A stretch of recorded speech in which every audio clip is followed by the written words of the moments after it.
تحت دفاع کا حق رکھتے ہیں۔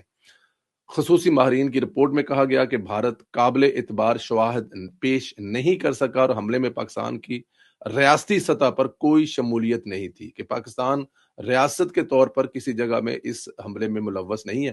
دہشت گردی کے نام پر یک طرفہ فوجی طاقت کا استعمال کرنے کا کوئی الگ حق نہیں ہے اور اس کو تسلیم بھی نہیں کیا جاتا۔ اگر طاقت کا استعمال غیر قانونی ہو تو یہ حق زندگی کے خلاف ورزی بن جاتا ہے۔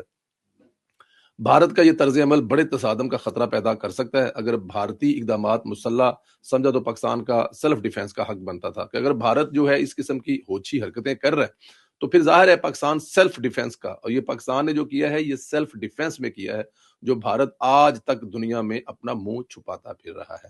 ماہرین کا کہنا ہے کہ بھارتی اقدامات پاکستان کی خود مختاری کی سنگین خلاف ورزی ہیں۔